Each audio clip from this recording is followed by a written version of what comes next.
Market లో invest చేసి మీ డబ్బులు డబుల్ చేసుకోవాలనుకుంటున్నారా? సుందరరామిరెడ్డి గారి సెమినార్ కి అటెండ్ అవ్వండి.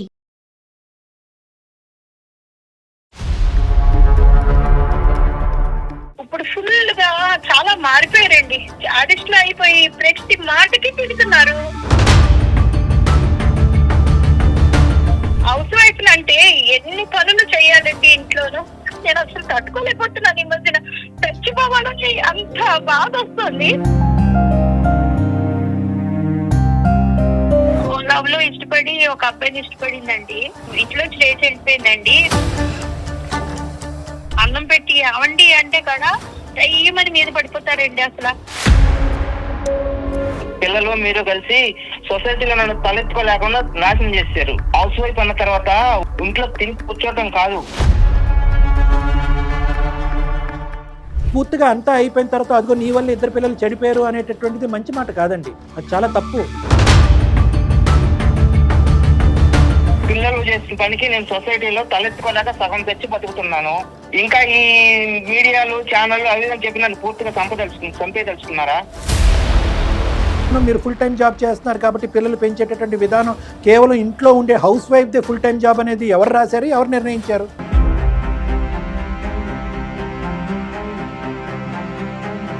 నాకు ఉద్యోగం చేసే చోట బయట అంతలక్కడ నాకు తల కొట్టేసినట్టు ప్రాణం పోయినంత కష్టంగా ఉంది సార్ నాకు. అసలు మీ ఇద్దరి మధ్యన ఈ డిస్ప్యూట్ అనేటటువంటిది క్లారిఫై అవ్వకపోతే వాళ్ళిద్దరు జీవితాలు మీరు నిలబెట్టలేరు. మీ వరకే కాదు, మేము ఎలాగన్నా కొట్టుకుంటాం, పిల్లలు మాత్రం బాగవ్వాలి అంటే sorry, that is impossible. A psychiatrist ఏమీ చేయలేదు.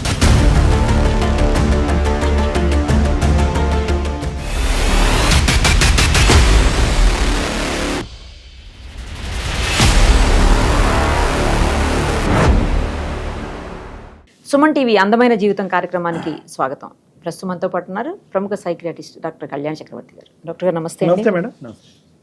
ఒక ఈమెయిల్, అదేంటంటే ఆ ఈమెయిల్ చూస్తే అందరికీ ఉండే కామన్ ప్రాబ్లం ఏమో అనిపించింది, బట్ కానీ ఫేస్ చేసే వాళ్ళకే ఆ బాధ తెలుస్తుందేమో అనిపించింది.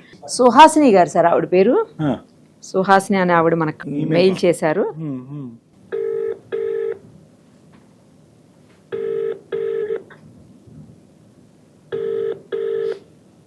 హలో హలో, నమస్తే అండి, సుహాసిని గారేనా మాట్లాడేది? అవునండి. ఓకే, నేను నిరుపమ, సుమన్ టీవీ అందమైన జీవితం కార్యక్రమం నుంచి కాల్ చేస్తున్నానండి. చాలా థ్యాంక్స్ అండి. మెయిల్ చేశారు కదా.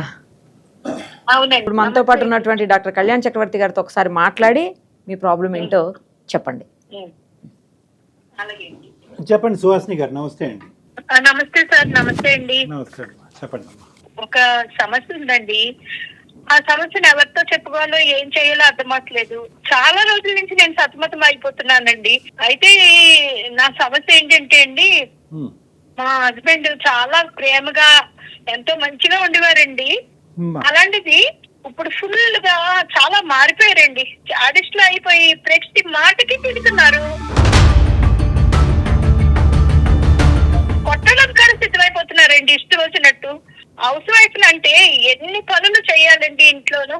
బట్టలు ఉతకాలి, అంట్లు తోమాలి, ఇంటి పిల్లల్ని పెంచుకోవాలి, క్యారేజీలు కట్టాలి, ఇన్ని పనులు చిన్నప్పటి నుంచి వాళ్ళని పెంచి పెద్ద చేసేనా ఆయనకు అసలు ఇది లేదండి. చెడబడి తిట్టేస్తున్నారు. చాలా బాధగా ఉంటుందండి. ఈ సమస్య ఒకసారి మీకు చెప్పుకుందామని చేశాను. పిల్లల బాధ్యత హౌస్ వైఫ్దే కాదు కదండి, మగుడుగా ఆయన కూడా పెంచి పెద్ద చెయ్యాలి కదా పిల్లల్ని. అన్ని తిరిగి తీస్తున్నారు. నాకు ఎంత బాధగా ఉంటుందండి. నేను అసలు తట్టుకోలేకపోతున్నాను. ఈ మధ్యన చచ్చిపోవాలని అంత బాధ వస్తుంది. అటువంటి ఆ మాటలు వద్దులే అమ్మా, ఎందుకు చనిపోయేంత వరకు ఎందుకు. కానీ ఇప్పుడు వచ్చి మీరు మీ సమస్య ఎవరికి చెప్పలేదు, ఎవరి దగ్గర సలహా సూచన కూడా తీసుకోలేదు. వాళ్ళు ఎక్కిరిస్తారు, వీళ్ళు కోపడతారు. మీరు అలాంటప్పుడు ఇంకా మాకు ఫస్ట్ కాల్లోనే ఇంకా నేను బ్రతకను అంటే ఎలా? ఉద్యోగం అయితే చేస్తాడుగా. ఉద్యోగం చేస్తున్నాడండి. మాకు ఫస్ట్ ఒక అబ్బాయి అమ్మాయి అండి. ఎంత ఏజ్ అండి? వాళ్ళ ఏజ్లు ఎంత? పాప వయసు 23 ఏళ్ళండి, బాబు 20 ఏళ్ళ అబ్బాయి అండి. అయితే ఈ మధ్యన మా పాప కాలేజీకి అది వెళ్ళి చాలా శ్రద్ధగా వెళ్ళి అన్ని పాప చదువుకుని బానే ఉండేది. లవ్ లో ఇష్టపడి ఒక అబ్బాయిని ఇష్టపడిందండి. ఇంట్లోంచి లేచి వెళ్ళిపోయిందండి. బాబు ఏమో బ్యాడ్ అప్డేట్స్ అలవాటు అయిపోయాడు. పరిస్థితి చూస్తేనేమో చాలా ఇలా భయంకరంగా అయిపోయింది. దాంతో ఆయనకి ఊరు వాడ పరువు పోయి తలెత్తుకుని తిరగలేక చుట్టాలకు చెప్పుకోలేక చాలా బెంగపడిపోయి ఇప్పుడు అదంతా కారణం అంతా నేనే అని అంటారండి. నేను మాత్రం ఏం చేస్తాను, నాకు బాధగానే ఉంది. అటు పిల్లలకి చెప్పుకోలేకపోయాను, ఇటు మొగుడికి చెప్పుకోలేకపోయాను అని నేను ఏం చేయాలో నాకు అర్థమవక చాలా బాధలో ఉన్నానండి. ఈ సమస్యని మీరు క్లియర్ చేస్తారని. ఇప్పుడు ఇంట్లో లేదా పాప? ఇంట్లో లేదండి, పాప వెళ్ళిపోయింది. అబ్బాయిని ఇష్టపడి వెళ్ళిపోయిందండి, ఇల్లు వదిలేసి వెళ్ళిపోయిందండి చెప్పకుండా. ఇది పెద్ద బ్లో కదమ్మా ఇది ఇంట్లో అందరికి. ఎంతకాలం అయిందమ్మా పాప వెళ్ళిపోయాలా ఇంట్లోంచి? 1 year అయిందండి. 1 year అయిపోయింది పాప వెళ్ళిపోయి కూడా. పోనీ ఎక్కడున్నా కూడా క్షేమంగానే ఉందా? మాకు అసలు విషయం తెలీదండి, ఎక్కడుందో ఏమీ తెలీదు, ఎలా ఉందో తెలీదు. దాని గురించి ఒక పక్కన నేనేమో బెంగ పెట్టుకున్నాను, ఓ పక్కనేమో ఈయన ఈ బాధలు అవి తట్టుకోలేకపోతున్నాను. అసలు ఏం చేయాలో నాకు అసలు అర్థం. అలా కదమ్మా, ఫస్ట్ ఆడపిల్ల ఇంట్లోంచి వెళ్ళిపోయినప్పుడు మీరు పోలీస్ కంప్లైంట్ పెట్టుకుని ఆ ప్రక్రియను ఏదన్నా చూడాలి. కానీ మీరిద్దరు ఇంట్లో కూర్చుని కొట్లాడుకుంటే ఎలాగమ్మా? నీ తప్పని ఆ అమ్మాయి సంగతి ఎప్పుడు మిస్సింగ్ కేసు ఏదో పెట్టాలి, పోలీసుల ద్వారా మాట్లాడిపించాలి. ఆడెవడో వెళ్ళిపోయినోడు నిజంగా మంచోడో లేదంటే కిడ్నాపరో ఇంకోటో ఇంకేమన్నా అవ్వ ఉండొచ్చు కదా. అంత ఇష్టపడి ఆ అబ్బాయితో వెళ్ళిపోయినప్పుడు ఇంకా అమ్మాయి గురించి ఇంకా ఎందుకు ఆలోచించాలన్న ఉద్దేశంతో ఊరుకుడిపోయాము. నెక్స్ట్ బాబు కాడ ఇలా బాగా బ్యాడ్ హ్యాబిట్స్ అలవాటైపోయాడండి. అస్సలు మారట్లేదు, ఎంత చెప్పినా వినట్లేదు. మీ నాన్నకు కోపం వస్తుందమ్మా, మీ నాన్న అని చెప్పినా కూడా అర్థం చేసుకోవట్లేదండి పిల్లాడు కడాను. దాంతో ఈయన చాలా కోపం వచ్చేస్తుంది. అంత కోపం కూడా నా మీద తీర్చుకోవాలనుకుంటారు తప్ప పిల్లాడిని చూసుకోవాలి చెయ్యాలన్న ఆలోచన అన్నదే లేదండి. సరేనమ్మా అమ్మ, మీరు పాప వరకు ప్రేమించి ఒక అబ్బాయితో వెళ్ళిపోయింది, అలా చెప్పా పెట్టకుండా ఆ అమ్మాయి వెళ్ళిపోవటం, పరువు తీసేటటువంటి పని చేయటం వల్ల ఆ అమ్మాయి ప్రస్తావన పెద్ద ఇక్కడ రావాలి అని అనుకోవట్లేదు అన్నది కూడా మాకు అర్థమవుతుందమ్మా. సరే, ఆ అమ్మాయి ఎక్కడో ఉంది, మీకు ప్రేమ పెరిగినప్పుడు ఆ అమ్మాయికి ఒక ఆలోచన పెరిగినప్పుడు కుటుంబం కలుస్తుందని మనం అనుకుందాం. అబ్బాయినైనా కూడా కొద్దిగా చెడు అలవాట్ల నుంచి మాన్పించి ఏదో ఒకటి చేయొచ్చుగా, మీరు మీ ఆయన కలిసికట్టుగా. అదేనండి, నేను ఎంత ప్రయత్నం చేస్తున్నా పిల్లాడు అసలు మాట వినట్లేదండి.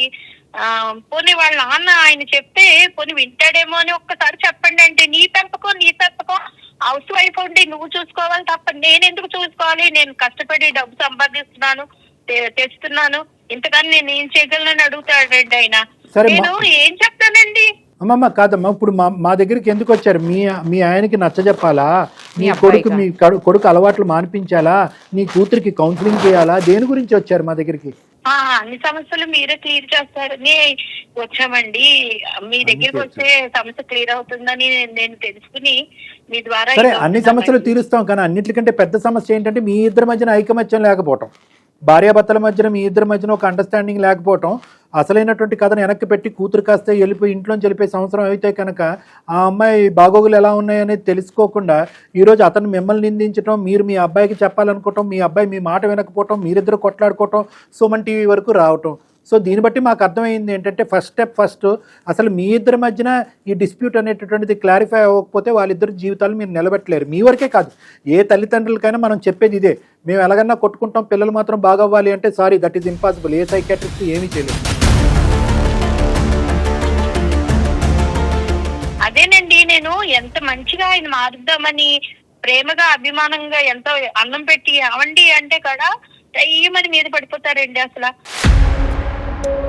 ఏదో మార్చుకోవాలి అని ఎంత ప్రయత్నం చేస్తాను, మాట కూడా వినరండి. నేను హస్బెండ్ అంటే ఇప్పుడు ఆవిడ ఒక పక్క నుంచి కూతురు వెళ్ళిపోయిందనే బాధ, కొడుకు ఇలా అయిపోతున్నాడన్న బాధ, ఇంకో పక్క నుంచి అంటే హస్బెండ్ సరిగా లేడు, మాట్లాడలేదు, సరిగా ఏదిలో ఇన్వాల్వ్ అవ్వట్లేదు, బాధ్యతలు తీసుకోవట్లేదు, ఉతికి ఆరేస్తున్నారు.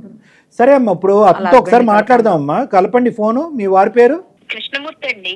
సరే, ఒకసారి ఫోన్ కలపండి అమ్మా. కృష్ణమూర్తి గారు, అసలు అతని ఆలోచన ఏంటి, ఉద్దేశం ఏంటో తెలుసుకుందాం. రైట్ అమ్మా. The person you are speaking with has put your call on hold. Hello, ఏమండి ఆఫీస్ లో ఉన్నారా? అవును, ఆఫీస్ లో ఉన్నా. చెప్పు. తిన్నారా? తిన్నాను. ఏంటి చెప్పు. పని మీద ఉన్నాను. అది కాదు, మీ గురించి ఎంతో ఇష్టంగా నేను క్యారేజీలో అన్ని వండానికి అసలు ఎలా ఉన్నాయి ఏంటి, ప్రేమ అభిమానంగా ఒక్కసారి మాట్లాడడం రాదా అండి మీకు? ఎప్పుడు సీరియస్ గానే మాట్లాడతారా?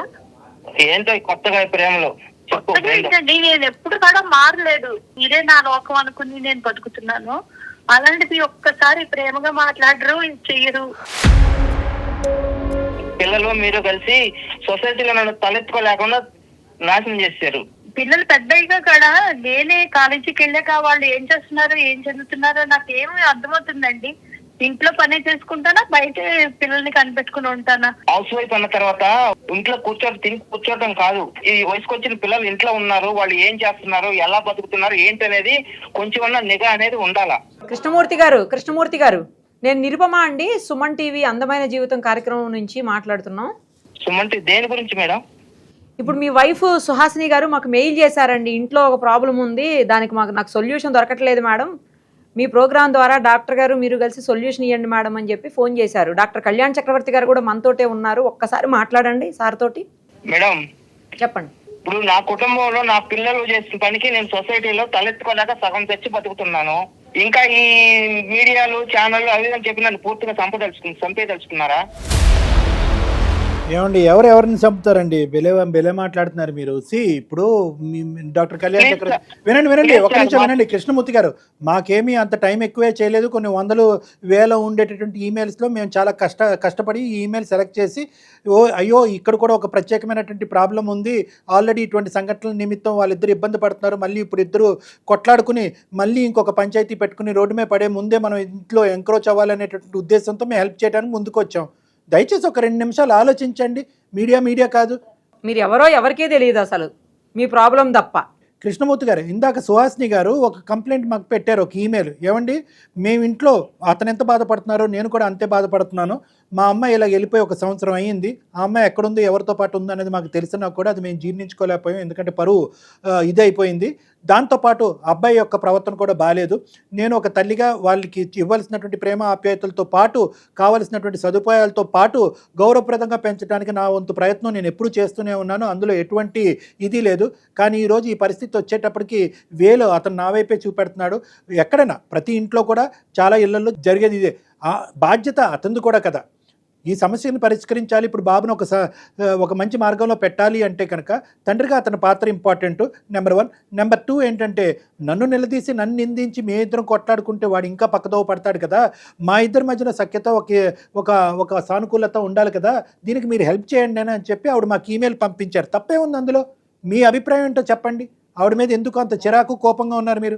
నా కుటుంబం ఉన్నత స్థితిలో ఉంచుకోవాలని, సొసైటీలో ఒక గొప్పగా బతకాలనే కదా సార్ నేను అనుక్షణం గుడ్డులాగా చాకరీ చేసి నేను నా బాధ్యత నేను నిర్వహిస్తున్నాను. అలాంటప్పుడు ఒక తల్లిగా గృహిణిగా ఆమె ఇంట్లో ఉంటా కూడా పిల్లలు ఏం చేస్తున్నారు, ఎలా బతుకుతున్నారు, అసలు ఏం జరుగుతుందని కొంచెం కూడా శ్రద్ధ అనేది లేకపోతే ఎలా సార్? ఆవిడకి శ్రద్ధ లేదని మీరు ఎలా వచ్చారు కంక్లూజన్కి? ఆవిడకి వేరే ఏమైనా యాక్టివిటీస్ ఉన్నాయా? ఇంట్లో ఉదయం బ్రేక్ఫాస్ట్ లంచ్ డిన్నర్ చేసేసి 8:30 కల్లా ఎక్కడికైనా బయటకు వెళ్తుంది ఆవిడ వేరే పని మీద. ఆవిడకి శ్రద్ధ లేదని మీరు ఎలా అన్నారు? అలానే కాదు సార్, ఇప్పుడు పిల్లలు నాకు ఇంత దీనాతి పరిస్థితి తీసుకొచ్చారంటే చూసుకోవాలి కదా ఆమె కూడా కొంచెము. వాళ్ళు ఏంటి అసలు వాళ్ళని ఇప్పుడు నేను నాకంటే అనుక్షణం నాకు టైం ఉండదు. నేను నా డ్యూటీలోనే నాకు టైం సరిపోతుంది నాకు. అలాంటప్పుడు ఆమె ఇంటి పనులు అయిపోయిన తర్వాత పిల్లలకు ప్రేమగా వాళ్ళు ఏంటి ఎలా ఏందనేది చూసుకోవాలి కదా ఆమె కూడా.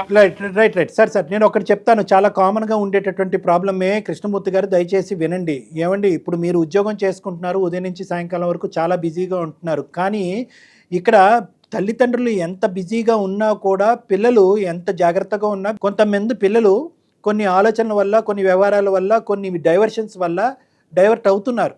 ఓకే, డైవర్ట్ అయ్యి రకరకాలు. ఇప్పుడు మీ అబ్బాయి ఒక డైవర్షను, మీ అమ్మాయిది ఒక డైవర్షను. ఆ డైవర్షన్కి నెంబర్ 1 మనం ఆలోచించవలసింది ఏంటంటే మన పెంపకాన్ని లోపాభూయిష్టంగా దాని వైపు వేలెత్తి చూపెట్టడం కాదు, మీరిద్దరు ఒకరినొకరు నిలదీసుకోవటం కాదు, నిందించుకోవటం కాదు. ఆవిడ ఏం చేయగలదు? ఆవిడ కాలేజ్కి వెళ్ళగలదా, స్కూల్కి వెళ్ళగలదా? ఏం చేయగలదు? అంతే.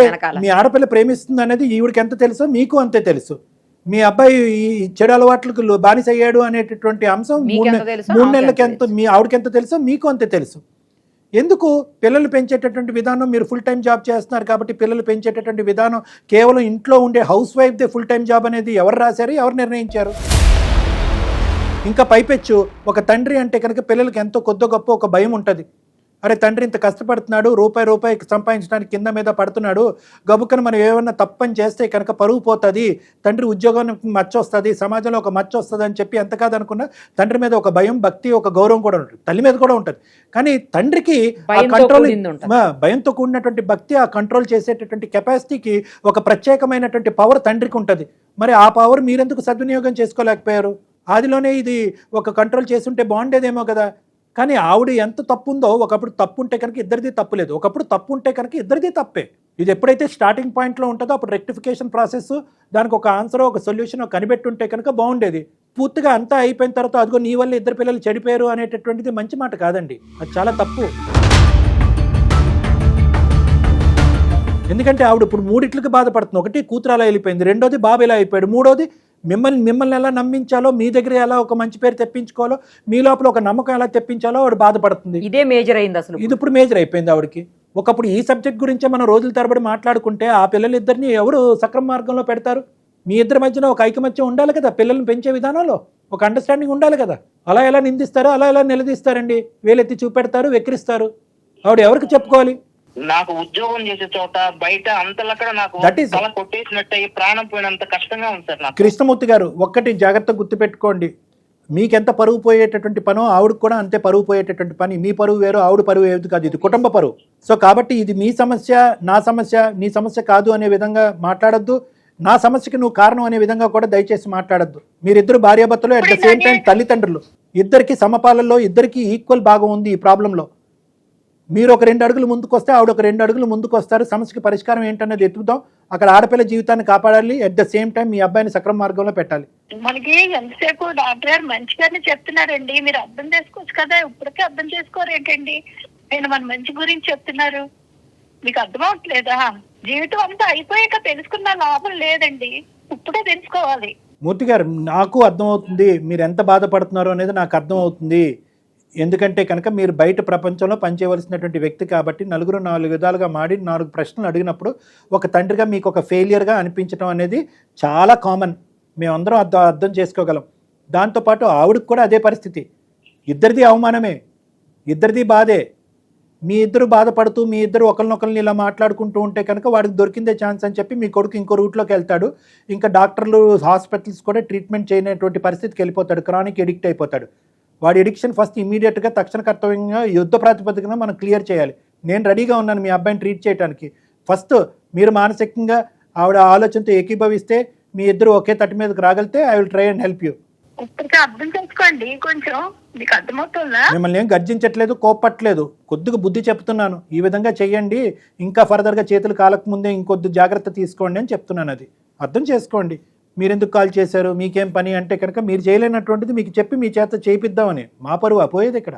సార్ మీకు చెప్తే నాకు అర్థం అవుతుంది సార్, ఇప్పుడు నన్ను ఏం చేయమంటారు చెప్పండి. రైట్, చాలా మంచి మాట అన్నారు. అట్లీస్ట్ మా కాల్కి ఒక సొల్యూషన్ దొరికింది, మా వల్ల ఒక సొల్యూషన్ దొరికిందనే హ్యాపీనెస్ నాకు, నిరుపమా మేడంకి ఉంది. నేను పెద్ద చెప్పేది ఏం లేదండి, ఇందాక ఏదైతే చెప్పాలో చెప్పేసుకున్నాను. దయచేసి ఇంకా అశాంతితో కూడినటువంటి ఇంటి వాతావరణాన్ని ఇంకా అశాంతి చేయొద్దు, హ్యాపీగా ఉండటానికి ట్రై చేయండి. ఇప్పుడు ఇమీడియట్గా మీ అబ్బాయి యొక్క లైఫ్ సేవ్ చేయడం ఇంపార్టెంట్, వాడికి ట్రీట్మెంట్ ఇంపార్టెంట్. వాడు ఏంటంటే మీ మాట వినట్లేదు, ఆవిడ మాట వినట్లేదు, బయట ఎవరో స్నేహితుల మాట వింటున్నాడు, ఆ తప్పుదోవన పోడుతున్నాడు, అలవాట్లు కాస్త ముద్రి పాకాన పడిన తర్వాత మనం ఏం చేయలేం, జీవితాంతం ఏదో ఒక సబ్స్టెన్స్కి బానిస అయిపోతాడు వాడు. అలాంటి 100 కేసెస్ నా దగ్గర ఉన్నాయి. సో ఎప్పుడైతే తల్లిదండ్రుల మధ్యన డిఫరెన్సెస్ ఉంటాయో పిల్లలు తెలిసి తెలియక ఆ డిఫరెన్సెస్ని క్యాష్ చేసుకుని రాంగ్ రూట్లోకి వెళ్ళిపోతూ ఉంటారు. సో ఫస్ట్ ఆఫ్ ఆల్ మీ అబ్బాయిని ఇమీడియట్గా మీరు నిందించడం, నిలదీయటం, అవమానించడం ఇవన్నీ ఆపేసి మీ ఆవిడకి మనస్ఫూర్తిగా మీ ఆవిడ ఏ తప్పు చేయలేదు అనే అంశాన్ని మీరు నమ్మి, ఆవిడ చేయవలసినటువంటి దాంట్లో, ఆవిడ కష్టపడిన దాంట్లో పగలనక రాత్రనికి కుటుంబాన్ని సరైన మార్గంలో ముందుకు పంపించడం గురించి ఆవిడ కష్టపడ్డారు అనే నమ్మకాన్ని పెంపొందించుకుని మీరు ఆవిడ మీ అబ్బాయిని తీసుకుని నా దగ్గర రండి, పాప ఇష్యూని కూడా డిస్కస్ చేద్దాం. So no more fights between both of you. మీ ఇద్దరి మధ్యన ఈ విషయం మీద ఎటువంటి తగాదాలు ఉండకూడదు ఎప్పటికీ కూడా. ఇద్దరు కలిసి ఒక సొల్యూషన్ చేసుకోవడం బెటర్. ఓకేనమ్మా, రండి నా దగ్గరికి. ఓకే తప్పకుండా వస్తాను. మూర్తి గారు అర్థమైందిగా? Okay sir. Right, all the best, రండి. Thank you. వీళ్ళు అసలు సమస్యను గాలికి వదిలేసి వీళ్ళిద్దరు కొట్లాడేసుకుంటున్నారు. ఎటువైపు ఆలోచించాలో అర్థం కాక కన్ఫ్యూజన్ లో మనకి చేసింది మేడం. రైట్ సార్, మంచి సొల్యూషన్ చెప్పారు. Thank you so much.